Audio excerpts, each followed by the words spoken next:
The alien queen waited for an answer. She wasn't ready. The great hall of the Zalrith Empire was built to make visitors feel small. The ceiling rose so high it vanished into mist, supported by black crystal pillars that hummed softly with contained energy. The floor reflected the stars outside, as if the galaxy itself bowed before the throne at the far end of the chamber. Seated upon that throne was Queen Sharon of Zalrith. She was ancient by the standards of most species, her silver-blue skin marked with faint glowing lines that showed her lineage and power. Her eyes, large and dark, had watched empires rise and fall. Entire civilizations had begged before her. Others had burned. And now, standing alone at the center of the hall, was a human. Elias Carter stood straight, his hands resting calmly at his sides. He wore no armor, no visible weapons, only a dark formal uniform bearing the symbol of Earth's unified council. Around him, rows of alien nobles, generals, and advisors watched in silence. Some studied him with curiosity, others with open disdain. Queen Sharon leaned forward slightly. "Human," she said, her voice echoing through the chamber without effort. "Your species has been judged. You stand at the edge of galactic history." Elias met her gaze. He did not bow, he did not look away. The queen noticed. "Your world is young," she continued. "Your reach is small, yet you have expanded faster than expected, faster than acceptable. The Zalrith Empire does not tolerate instability near its borders." A soft ripple of agreement passed through the court. Sharon raised one clawed hand, and the room fell silent again. "I offer your species a choice," she said. "Submit to imperial protection. Your worlds will be shielded, your trade will flourish under our rule, refuse, and you will remain isolated, vulnerable, and alone." Her eyes narrowed slightly. "Answer now." Elias took a slow breath. He had trained for this moment for years. Every movement, every word had been rehearsed and debated by thousands of minds back on Earth and across the colonies. Still, standing before the queen of one of the oldest empires in known space, he felt the weight of history pressing down on him. He did not answer immediately. That pause was enough to stir whispers among the alien court. Queen Sharon's expression hardened. "Do not mistake my patience for weakness," she said. "Your silence will not improve your position." Elias finally spoke, his voice steady and clear. "Your Majesty," he said, "humanity takes great care when answering questions that shape its future." A few nobles scoffed. One of the queen's advisors clicked its mandibles in annoyance. Sharon studied the human more closely. His posture was relaxed but not careless. There was no fear in his eyes, only focus. "You were summoned to answer," she said, "not to delay." Elias nodded once. "Then allow me to be clear. I am not authorized to give you an immediate response." The chamber erupted in shocked murmurs. Queen Sharon rose from her throne. The movement alone silenced the room. "You dare come before me unprepared?" she asked, her voice now edged with danger. "Do you think your species is important enough to test my tolerance?" Elias did not flinch. "No," he said honestly. "I think this decision is important enough to deserve more than fear-driven words." That answer caught the queen off guard. She stepped down from the throne, her long robes trailing across the floor as she approached the human. Each step echoed like a judgment. "Explain," she commanded. Elias raised his chin slightly. "You offered us protection or isolation. Those are not small things. Humanity does not answer such questions alone, and we do not answer them under pressure." The queen stopped a short distance from him, towering over his smaller frame. "You believe you have the luxury of time?" she asked. Elias met her eyes. "We believe rushed decisions lead to extinction." Silence fell again, heavier than before. Sharon searched his expression for deception, for weakness, for hidden arrogance.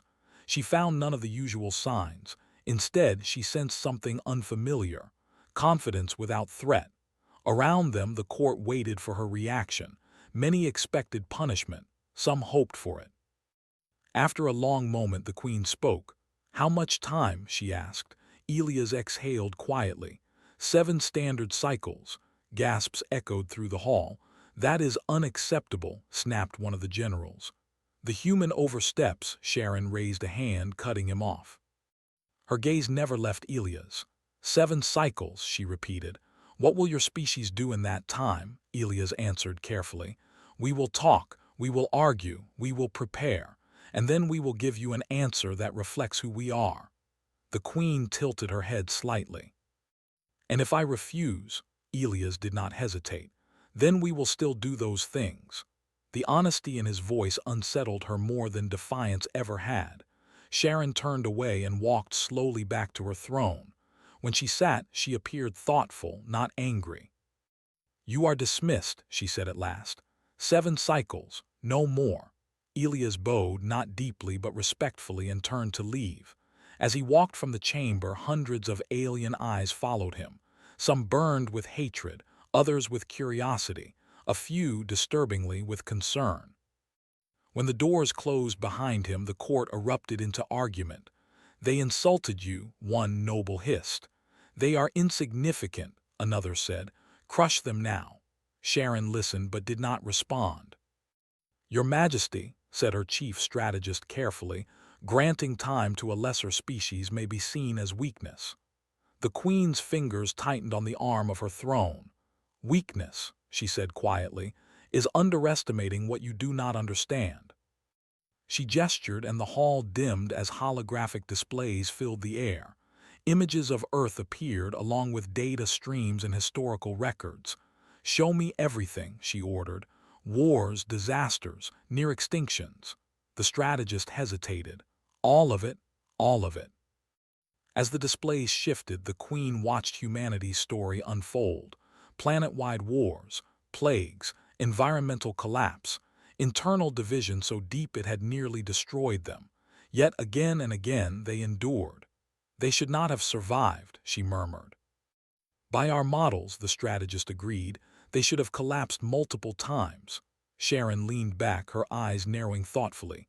Then why are they still here, she asked. No one answered. Far from the Zalrith throne world, Elias Carter sat aboard the human envoy ship as it entered slipspace. Only when the stars stretched into light did he allow himself to relax. He activated a secure channel. She asked the question, he said simply. On the other end, representatives from Earth, Mars, and the outer colonies listened in silence. And, one finally asked. Elias looked out at the distorted stars. She's waiting for an answer, he said, and she's not ready for it. The channel filled with quiet determination. Humanity had 7 cycles, and the galaxy had no idea what that really meant. 7 standard cycles sounded like a short time to the Zalrith Empire. To humanity, it was an eternity filled with motion. Across Earth, the news spread within hours. Not through panic, but through focused urgency. The alien queen had asked her question, and for the first time in recorded human history, an entire species knew it was being judged by a single answer. Cities did not riot. Markets did not collapse. Instead, discussion ignited everywhere. In council chambers, scientists sat beside soldiers. Economists argued with engineers. Historians spoke longer than anyone else. Humanity had learned, often the hard way, that survival depended on listening to every voice, even the uncomfortable ones. Elias Carter was present in none of these rooms. After delivering his report, he stepped away. That, too, was deliberate. He was not the answer. He was only the messenger. From orbit, Earth looked calm. Blue, green, familiar. No sign of the pressure building beneath its clouds. On Mars, mining stations paused expansion plans and redirected resources toward deep space defense research. In the outer colonies, shipyards quietly accelerated construction, not of weapons, but of modular systems designed to work together under extreme stress. Humanity was not preparing for war. They were preparing for survival. Meanwhile, on the Zalrith throne world, Queen Sharon found waiting far more uncomfortable than commanding. She sat alone in her private observatory, watching the slow rotation of stars. Advisors had been dismissed, generals silenced. For the first time in centuries, she had no immediate action to take. The intelligence reports continued to arrive. Humanity had no central ruler, no queen, no emperor. That alone unsettled her. How could a species act with unity while being so divided? Chaos, one analyst had said. Unstable. Sharon was no longer convinced. She reviewed footage of human history again. Not the polished summaries, but the raw records. Cities burning, leaders falling, entire systems collapsing under their own mistakes. Yet every collapse was followed by rebuilding. Why, she asked softly to no one. Her strategist finally spoke. They adapt through failure. Pain forces them forward. Sharon frowned. Pain destroys most species. Yes, the strategist agreed. Most. As days passed, the queen began to notice something else. The humans were not quiet. They were loud, just not in space. Encrypted transmissions surged between their worlds. Diplomatic messages flowed to neutral civilizations. Trade networks shifted subtly as if preparing for disruption without announcing it. They are positioning themselves, a general warned. We should respond. With what? Sharon asked. The general hesitated. Force. The queen's gaze hardened. Force is easy. Understanding is not. She ordered a probe dispatched, not a spy, but an observer. It would remain at the edge of human-controlled space, listening, watching. What it reported back was confusing. No mass mobilization, no unified fleet movement, no panic. Instead, humans argued publicly. They disagreed. They questioned their own leaders. They criticized each other openly while still moving slowly toward shared goals. Disorder, the court insisted. Sharon began to see a pattern. It was not disorder, it was distributed thinking. On the third cycle, Elias Carter was summoned back to the outer edge of Zalrith space, not to answer but to speak. He arrived alone again. The queen did not bring him to the grand hall this time. Instead, she met him in a smaller chamber overlooking a starfield filled with drifting debris, remnants of ancient battles. You have used half your time, she said, and still no answer. Elias nodded. We're still working. Sharon studied him. Your species does not fear my response. We respect it, Elias replied. Fear makes people stupid. That earned him a sharp look. You speak boldly for someone so small, she said. Elias smiled faintly. We've learned size doesn't decide outcomes. The queen gestured toward the debris outside. Those are the remains of empires that believed the same. And yet, Elias said, you're still here, so are we. Silence followed. Tell me something, Sharon said. If I demanded submission today, what would your people do? Elias considered the question carefully. Some would argue, some would panic, some would prepare for the worst, but eventually they would stop asking what you want and start asking what we need to survive. And that would lead to war, the queen said. Not immediately, Elias replied. First it would lead to innovation. Sharon narrowed her eyes. Innovation does not stop fleets. No, Elias agreed, but it changes what fleets mean. She dismissed him soon after, more unsettled than before. As the fourth cycle began, cracks appeared within the Zalrith court. Neighboring empires noticed the delay. Some questioned the queen's authority. Others began quiet talks with human diplomats, curious about a species that could make Zalrith hesitate. Reports came in of minor border incidents, nothing violent but probing. They see weakness, the generals insisted. Sharon felt the pressure building. Every instinct told her to reassert dominance, and yet the memory of Elias' calm refusal lingered. On Earth, the discussions reached their peak. Humanity had reached no single conclusion, but they had reached understanding. They knew they could not fight the Zalrith Empire directly. They also knew submission would erase everything that made them human. The answer, as always, lay somewhere uncomfortable. On the sixth cycle, the human envoy ship departed again. This time it was not alone. It carried data, designs, records of human history, unfiltered and raw, proof of failures as much as successes. Elias stood once more before Queen Sharon, but now the air felt different. "You are close to your deadline," she said. "Is this your answer?" "It's part of it," Elias replied.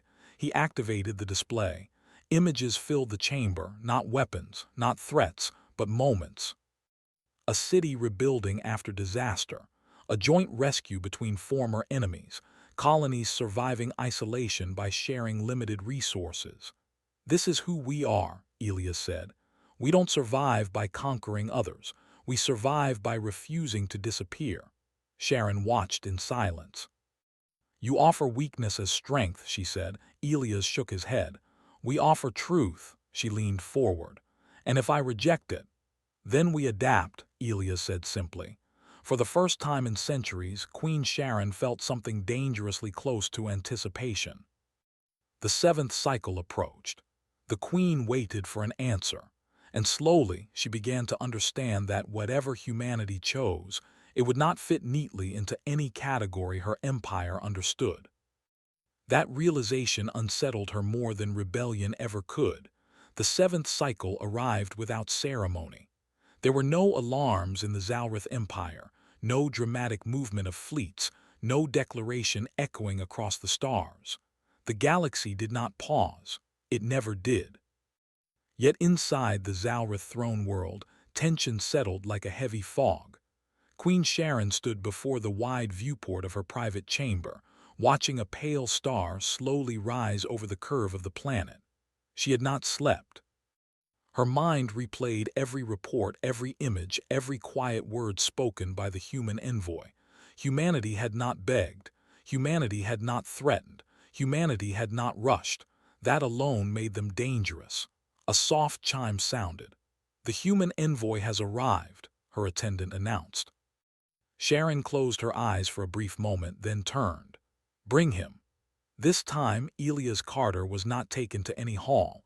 He was brought into the Queen's inner chamber, a place few outsiders had ever seen. The walls were smooth and dark, etched with symbols of ancient victories. The air felt old, heavy with memory. Elias entered alone, as always. "You are late," the Queen said. "Only by your clock," Elias replied calmly. "Not by ours." Sharon did not correct him. "Is this your final answer?" she asked. Elias did not speak immediately. Instead, he reached into his coat and removed a small device. He placed it on the floor between them. "It is not a weapon," he said before she could ask. "It's a record." The device activated, projecting a soft field of light. Images began to appear, filling the room. Not polished presentations, not propaganda, reality. A human colony ship drifting, damaged, far from any star. Inside, people worked in silence, sharing the last of their food, repairing systems with improvised tools. A planet struck by a natural disaster. Cities flooded. Power lost. People forming lines, passing supplies hand to hand. A battlefield from centuries past. Former enemies standing together after the fighting ended, rebuilding the same ground they had destroyed. Sharon watched without interruption. "These are moments we don't celebrate," Elias said quietly, "but they define us." "Why show me this?" the Queen asked. "Because you asked us to submit," Elias replied. "And submission means becoming something else. We needed you to see what you would be asking us to give up." The images shifted again. Humans arguing, protesting, disagreeing loudly, failing, falling, then standing back up. "You are fractured," Sharon said. "Your species fights itself constantly." "Yes," Elias agreed. "And we survive anyway." The Queen's eyes narrowed. "Most empires would call that inefficiency." "We call it redundancy," Elias said. "If one idea fails, another replaces it. If one leader falls, others rise." The device powered down, leaving the room quiet. "So," Sharon said slowly, "you refuse my offer." Elias took a breath. "We refuse submission." The word hung between them. "Then you choose isolation," the Queen said. "No," Elias replied. "We choose boundaries." Sharon turned away from him, pacing slowly across the chamber. "You make demands of an empire that existed before your species learned to write." "We're not making demands," Elias said. We're setting terms. She stopped abruptly. Terms, she repeated, from a lesser power. Elias met her gaze without hesitation. From a species that refuses to disappear. Silence stretched. Outside the chamber, unseen and unheard, Zalrith advisors waited, listening through indirect channels, ready to act on the slightest sign of rejection. Sharon felt the weight of them all. "Explain your terms," she said at last. Elias nodded. "No submission, no forced protection, no control over our governance. In return, we offer cooperation, open communication, shared technology where it benefits survival, not domination." The Queen let out a slow breath. "You offer equality you have not earned." "We earn it every day," Elias said, "by surviving." Sharon studied him, searching for arrogance. She found none, only resolve. "And if I refuse?" she asked. Elias did not hesitate. "Then we adapt." The Queen's hands clenched slightly. "You say that often," she noted. "Because it's true," Elias replied. "You can isolate us, you can pressure us, you might even hurt us, but you won't erase us. History has tried." Sharon turned back toward the viewport. The star outside had fully risen now, casting pale light across the chamber. For the first time in centuries, she imagined a future where force did not guarantee stability. "Do you know," she said slowly, "how many species have stood where you stand now?" "I can guess," Elias said. "They all believed themselves unique," she continued. "They all thought survival made them special. And most of them were wrong," Elias said, "because survival alone isn't enough. You have to learn from it." The Queen looked at him sharply. "You believe we have not learned." "I believe empires learn how to control," Elias said gently. "Humans learned how to endure." The word struck deeper than any threat. A signal chimed at the edge of the chamber, an urgent one. Sharon accessed it, her expression darkening as data streamed in. Rival empires were moving fleets closer to Zalrith borders, not attacking but watching, waiting. "They sense uncertainty," Elias said. "Yes," the Queen replied. "They always do." She turned back to him. "If I accept your terms, my empire changes." Elias nodded. "So does the galaxy. And if I reject them," she said, "there will be consequences." "There always are," Elias replied. Sharon returned to her throne and sat slowly. The symbols etched into the walls seemed to watch her, reminders of past decisions made with confidence and force. This decision was different. "You place a great deal of faith in adaptation," she said. "We place faith in people," Elias replied, "in cooperation under pressure." The Queen was quiet for a long time. At last she spoke. "I will not answer today." Elias blinked, surprised for the first time. "The seventh cycle ends," she continued. "But this decision cannot." She rose. "You have given me something no other species ever has," she said. "A reason to hesitate." Elias bowed his head slightly. "Then our answer has already begun." Sharon dismissed him with a gesture. As Elias walked away, he felt the weight of the moment settle into his bones.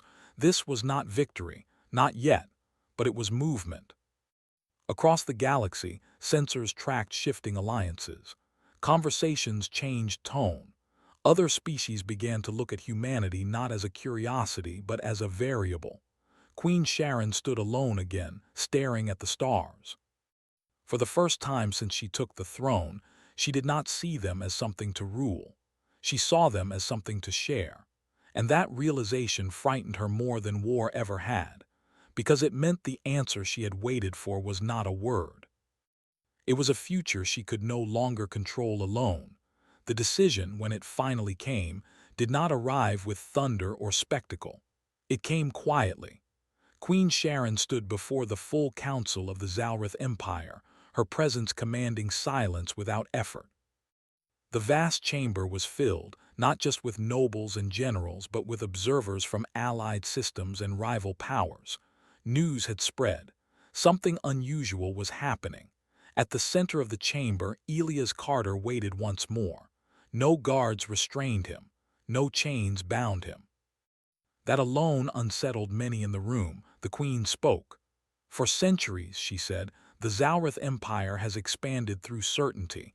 We decided, others obeyed. That formula built stability. She paused, letting the words settle. It has also built fear. A murmur passed through the chamber. Sharon continued. Humanity was offered protection. They refused submission. They did not threaten. They did not beg. They did something far more dangerous. She turned her gaze to Elias. They made us question ourselves. The room went still. This empire will not force humanity into obedience, she declared, nor will we isolate them. Shock rippled openly now. We recognize humanity as an independent power, the Queen said, her voice steady. Not because they are strong in fleets or territory, but because they are strong in persistence. The words echoed far beyond the chamber. Elias did not smile. He only bowed his head once. This decision changes nothing, a general protested, unable to remain silent. It invites disorder, Sharon faced him calmly. It invites evolution. She raised a hand and a new projection appeared above the chamber floor, a framework, a treaty unlike any Zalrith had ever signed, open borders for communication, shared defense warnings, joint research against extinction-level threats, no hierarchy, no forced loyalty, equality. Rival observers exchanged looks, some calculated, some panicked. Humanity was no longer alone. Elias stepped forward.